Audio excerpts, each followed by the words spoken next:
amada, ni nada tan malo que puedas hacer para que Dios te ame menos. ¿Dónde vamos a encontrar nosotros ese tipo de amor? ¿En una mujer? ¿En un hombre? ¿En un familiar? ¿En el beneplácito de la finanza? Nada puede llenar el corazón del hombre como el amor de Dios. Porque el amor de Dios es inmutable. Inmutable significa que nunca cambia. Y eso es lo que hace que el Evangelio sea relevante y que Cristo sea relevante. Si de repente le hago algo malo, disculpe hermano que te tomo este ejemplo, a mi hermano o a mi hermana, a lo mejor su amor por mí cambia. Mira lo que me hizo el pastor, mira lo que me dijo el pastor, no me gustó esa acción, y su amor por mí cambia.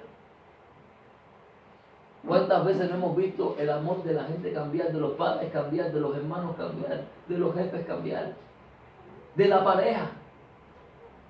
Hoy te amo porque me hiciste lo que me gustaba, pero me hiciste algo feo, ya no te quiero. Pero el amor de Dios no cambia. No hay error que haga que Dios te ame menos. No hay buena acción que haga que Dios te ame más. El amor de Dios no cambia. Por eso estamos hablando de una manifestación de amor superior. Está el amor fileo, que es el amor humano, el amor relacional.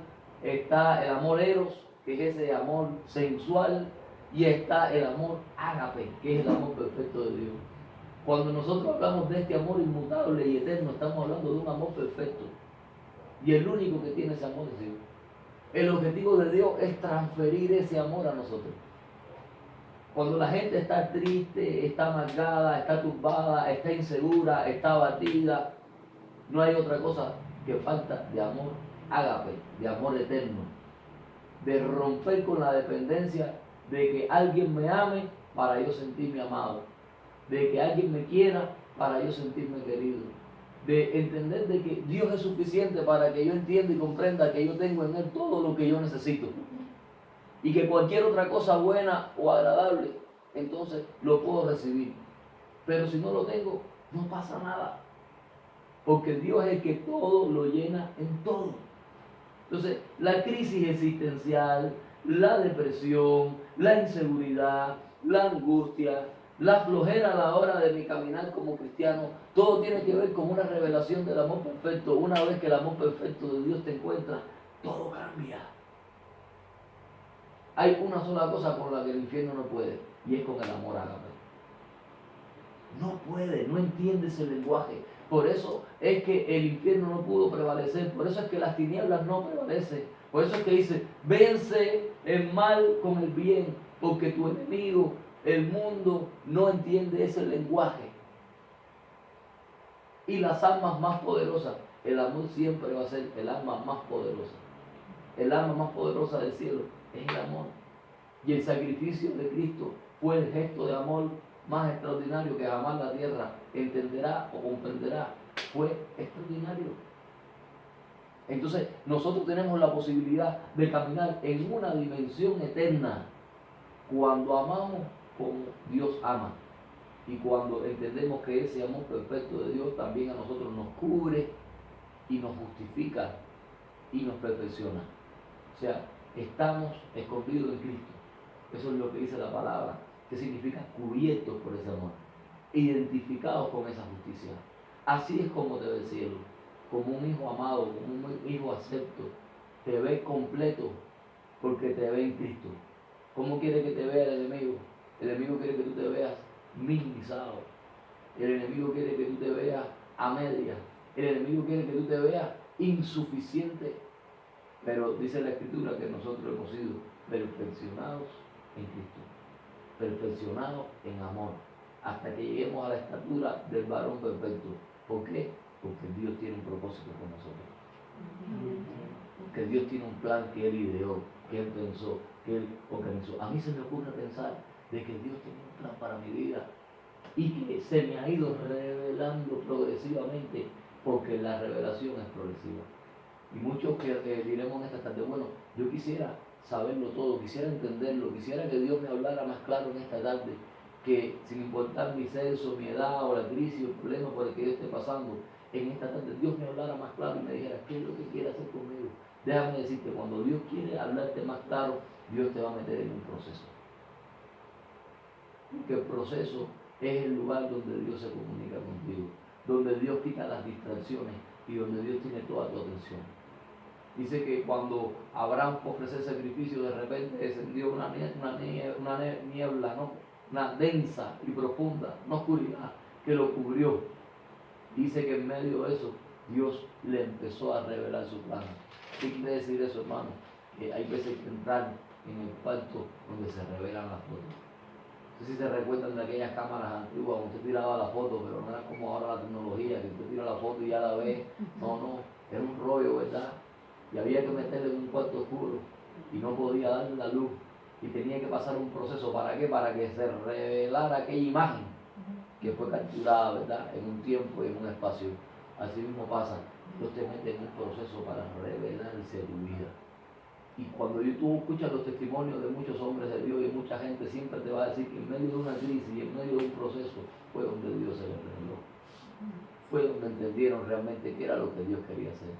Entonces el proceso no es algo de lo que tú y yo debemos huir. El proceso no es algo de lo que tú y yo debemos esquivar. Dios es experto en los procesos. Y la crisis es su ambiente natural. ¿Por qué? Porque en medio de la crisis, cuando tú y yo hemos sido llamados y escogidos como hijos de Dios, es que sencillamente tú vas a ser perfeccionado. Y eso es algo que a veces nos cuesta, ¿no? Pero es algo que debemos entender. No es fácil que le digan al diamante, te voy a meter en el fuego. No es fácil que le digan al oro, te voy a meter en el fuego. No es fácil que le digan al rubí, te voy a meter en el fuego. Pero la única manera de que la piedra sea perfeccionada es que pase por el fuego. Y el fuego dice de qué material estamos hechos. Si es de heno, si es de paja, si es de hojarasca, se consume.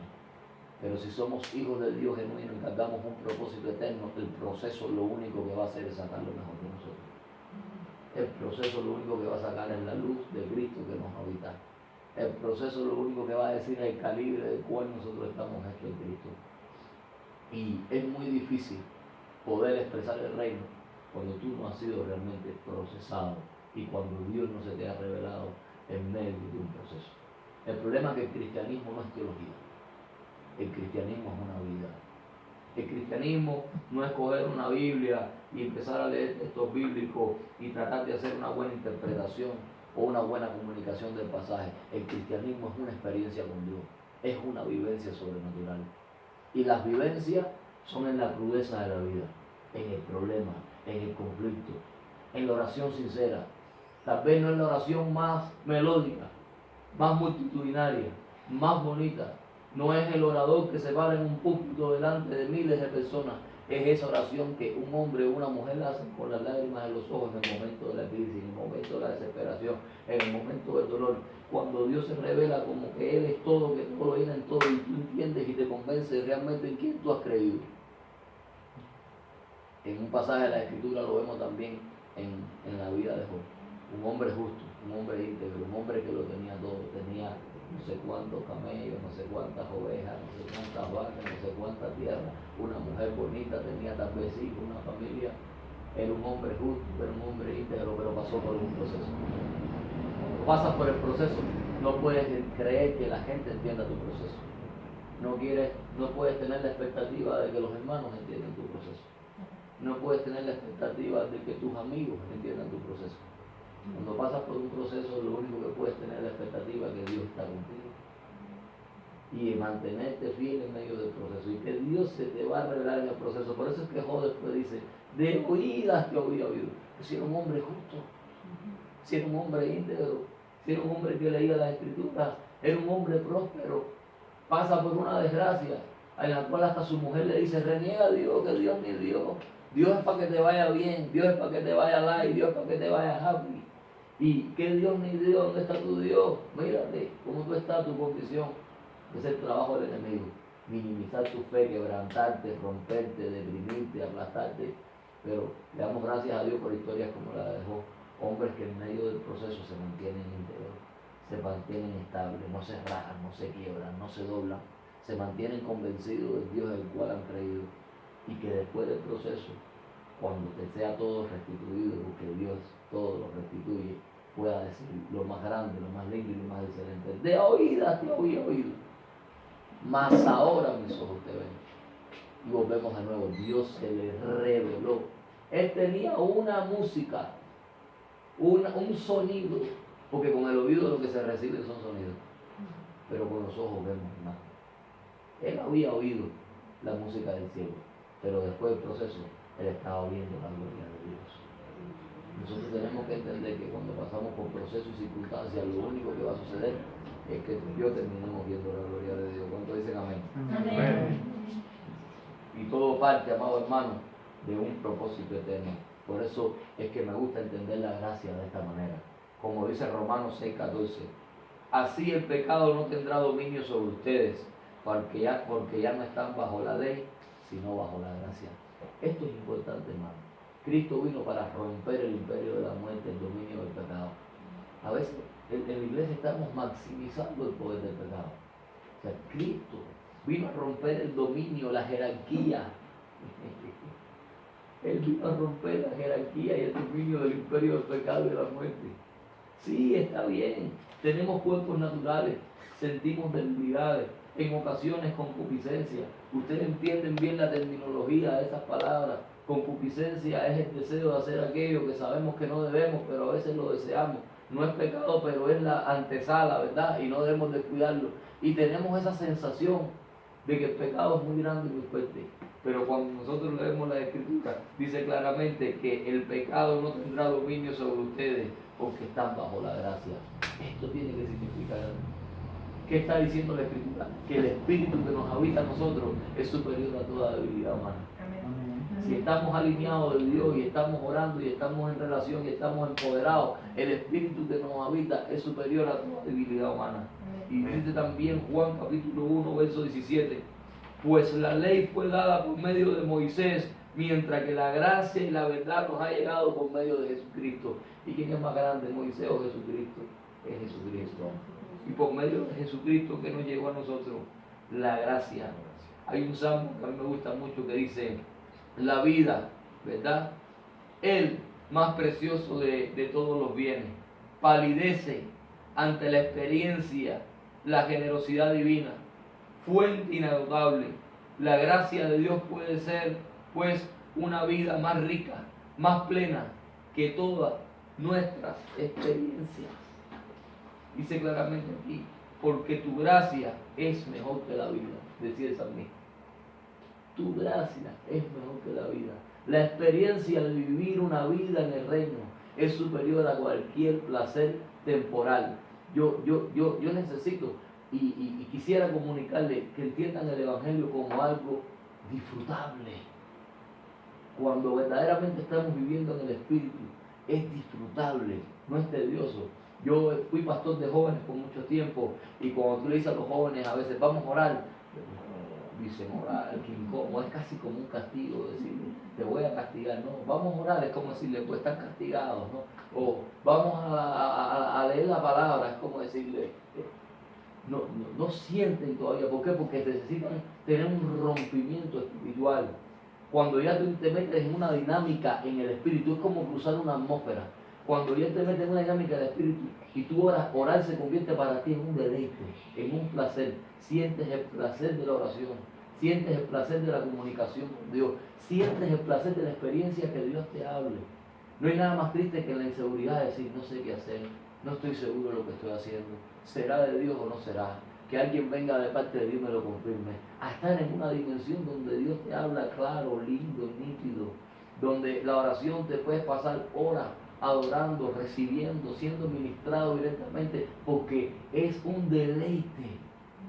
Estar en la presencia de Dios es placentero, pero necesitamos nosotros caminar en este nivel, donde realmente el cristianismo se convierte en una pasión, no en una obligación, donde la oración sea un deleite, donde la palabra de Dios sea un manjar, donde usted encuentre la palabra y lo que encuentre sea vida. ¿Entiende? Yo veo cristianos que usan la Biblia para dormir, porque cuando lean 3 versículos así, antes de acostarse le dan una paz, ellos le dicen una paz y un sueño. No tiene nada que ver, eso es una paz, eso es sueño. Eso es como cuando usted coja un periódico, se ponga a ver noticias, ay, qué paz me da, no, lo que tú tienes sueño. Cuando tú lees la palabra, tú no necesitas sueño, tú necesitas adentrarte en un mundo que es vida, tener sed, encontrar el significado en la forma gramatical. Estos son letras, pero estamos buscando el significado que Dios quiso transmitir. Y lo que Dios quiso transmitir fue vida. Entonces, cuando leo, yo no encuentro la forma gramatical de la lingüística, ni la fonética, ni el inglés, ni el español, o el hebreo, o el griego, o el negro. Lo que yo quiero encontrar es el corazón de Dios y el significado de la vida de Dios que está atrás de esas palabras. Y que esas palabras que son vida me llenen a mí y me ayuden a mí a vivir un estilo de vida superior. ¿Por qué estamos aquí nosotros hablando en esta tarde? ¿Por costumbre? No, porque todos nosotros sabemos que Dios nos llamó a vivir un estilo de vida mejor de que estamos viviendo ahora mismo. Que Dios tiene un plan y un propósito que necesitamos nosotros que nos sea revelado. Y que sabemos que cuando eso nos es revelado, nos va a empoderar para vivir una vida al estilo de Jesús, que es un estilo de vida superior. O sea, fíjate si es impactante, si es apasionante y si es relevante lo que nosotros estamos haciendo en esta maravillosa tarde. Como dice Efesios capítulo 1, verso 4, Dios nos escogió en Él antes de la creación del mundo para que seamos santos y sin mancha delante de Él en amor. ¿Desde cuándo te escogió Dios? En el año 97, cuando te entregaste. En el año 99, 1999, cuando yo acepté al Señor con 17 años. No, dice la Escritura que antes que el mundo fuera fundado, te escogió. Es que nos cuesta trabajo entender las dimensiones de Dios, que no son cronológicas, sino son en tiempos eternos y tiempos kairos. Dice que Él es el principio y el fin, el alfa y el omega, primero y el último, el que era y el que había de venir. O sea, ya Dios vio la película completa, lo sabe todo. Y antes de la fundación del mundo te escogió para, dice, para que seamos santos. O sea, la santidad es un resultado de lo que Dios ha pensado de nosotros. Y nosotros sencillamente queremos caminar en ese plan perfecto. Y segundo, dice que caminemos sin mancha delante de Él. ¿En qué? En amor. Porque dice que el amor es lo único que puede cubrir multitud de pecados. Va a ser muy difícil que tú encuentres a alguien como Dios, que a pesar de que tú le hagas, a pesar de que tú le falles, te diga, yo sigo creyendo en ti. Que en vez de ver tu error humano, vea tu potencial. Sabe qué es lo que siempre le dice a la esposa al esposo, sabe qué es lo que siempre le dice el padre al hijo, o el hijo al padre, o el amigo, el hijo al amigo. Tú eres, yo no creo en ti. No es fallar. Yo no quiero saber de ti. Y es muy difícil, que a pesar de que tú cometas un error grave, a veces la gente te perdona. Entonces eso me hace valorar la naturaleza de Dios. A pesar de todo lo que nosotros hemos hecho y cuánto hemos fallado, Él no cambia como Padre, Él no cambia como amigo, Él no cambia como Dios. Y que Él nos siga cubriendo y siga diciendo que el propósito que tengo contigo no se ha perdido. Ojalá nosotros seamos gente de la calidad de Dios, que sin importar los errores que cometan la gente, los fallos, sigamos creyendo de que Dios es capaz de hacer milagros con gente imperfecta. Y sigamos dándole confianza a la persona, caminando la milla hasta que Dios haga un milagro. Porque hay tanta gente que ha perdido la vida, o se ha suicidado, o se ha entregado al mal, porque nunca encontró a alguien que creyera en ellos. Nunca encontró. Vieron su error, vieron su dolor, vieron su terrible vida, pero nunca encontraron a alguien que le dijera, yo creo en ti, yo creo que tú puedes cambiar. Si te pones en las manos de Dios, de ti puede salir algo precioso. Gente de esa calidad, de ese calibre, porque ha sido Dios con nosotros. Hemos fallado una y otra vez y Él sigue mirándonos con los mismos ojos de amor y Él sigue diciendo, yo creo que tú puedes. Es como ese entrenador, es como ese manager que saca lo mejor de ti, tu mejor versión. Y nosotros tenemos que entender en esta maravillosa tarde algo. El Evangelio en parte se trata de perfección. Nuestra mejor versión todavía no ha salido. Somos mejores de lo que somos antes. O como dicen ustedes, somos mejores de lo que somos ahorita. Somos mucho mejores de lo que hemos logrado. tenemos más potencial del que hemos explotado. Podemos hacer cosas en Dios muchas más grandes de las que hemos experimentado. Necesitamos gente que nos ayude a sacar lo mejor de nosotros mismos. Y no que nos condenen, que nos censuren y que nos recuerden cuán malos hemos sido, porque de eso ya nosotros tenemos memoria. Si dice que cuando el Señor nos perdona, se olvida de nuestros pecados y los echa ¿a dónde? El fondo del mar. Donde ni se acuerda. Pero muchas veces la gente no es como Dios. La gente sí se acuerda. Entonces nosotros necesitamos tener la característica de Dios: perdonar y olvidar. Y creer de que Dios puede hacer cosas grandes con gente imperfecta. Que si nosotros mismos hemos sido fallados, hemos fallado, o hemos hecho cosas negativas, Dios es capaz de redimirnos, Dios es capaz de restaurarnos, Dios es capaz de liberarnos, y Dios puede hacer algo poderoso y majestuoso con nosotros, sin importar cuál haya sido nuestro pasado. Amén. Amén. Hay otro texto importante, son tantos, ¿verdad? Pero estoy cogiendo solamente algunos. Efesios 1:1 dice: en Cristo también fuimos hechos herederos, pues fuimos predestinados según el plan de aquel que hace todas las cosas conforme al designio de su voluntad. Efesios 1:11. En Cristo también fuimos hechos herederos. Yo no sé cuánta gente hay por ahí esperando una herencia, ¿verdad? A ver si se le muere, no sé, un tío millonario o algo por ahí y le cae una herencia. Pero lo que dice la Escritura es que en Cristo nosotros somos hechos herederos y que fuimos predestinados. La palabra predestinado significa que sencillamente Dios nos escogió y nos separó para una misión y una asignación.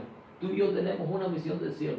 Queremos ser como Jonás, queremos huir. Ok, es una pérdida de tiempo. Dios te encuentra. Nosotros fuimos separados para una asignación divina.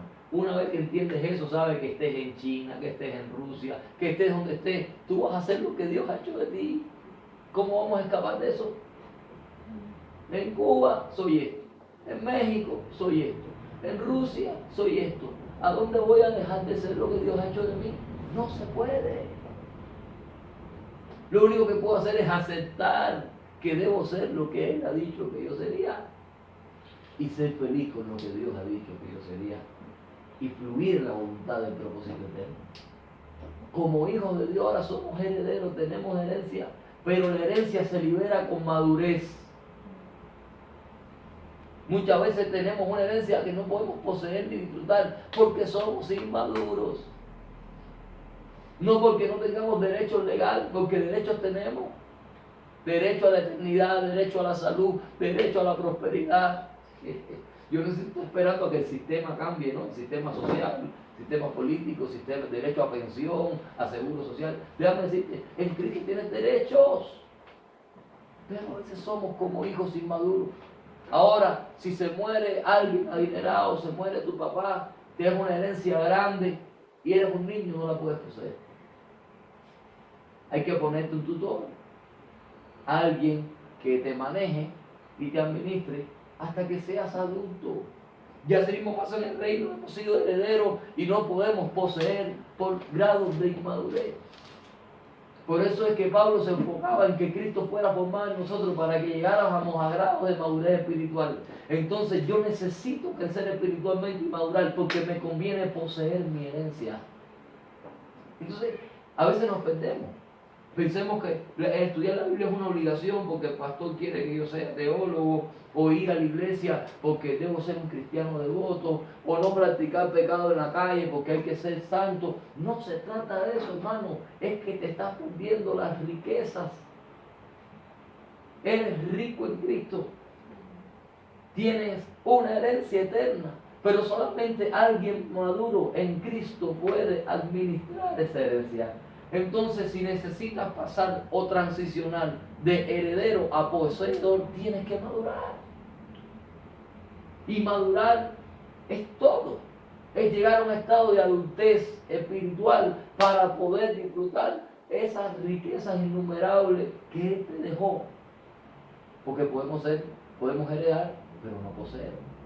Y el objetivo de Cristo es que tú poseas toda la riqueza espiritual y material que Él te dejó. Yo te hago una pregunta. Jesús va a seguir siendo la persona más extraordinaria que jamás haya estado en un cuerpo humano y haya caminado por la tierra. Y dio las lecciones de espiritualidad más extraordinarias del universo. No hay un teólogo, no hay un filósofo, no hay un sabio, un humanista que estudie en la universidad o que tenga los títulos que quiera, que pueda dar lecciones de espiritualidad más grandes que las que dio Jesús. Porque dio unas clases magistrales de la espiritualidad humana, para que tuviéramos plenitud, para que pudiéramos aprender a ser plenos y disfrutar lo espiritual y también poseer lo material. Y nosotros tenemos la academia, tenemos la escuela. ¿Dónde nos van a dar este mensaje? En la radio. ¿Dónde nos van a dar este mensaje? En la calle. No existe en ninguna parte. Entonces, tenemos que abrazar el reino con madurez.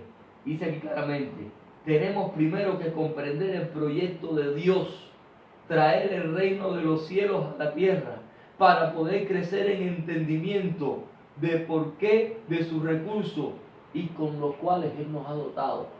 Ya estamos entrando en cosas serias ahora. Y esto sí lo decía el apóstol Pablo. Se necesita esta madurez, ¿para qué? Para traer el proyecto de Dios y para traer la cultura del cielo a la tierra, al matrimonio, a la familia, a los hijos. Es una dimensión, es una vida.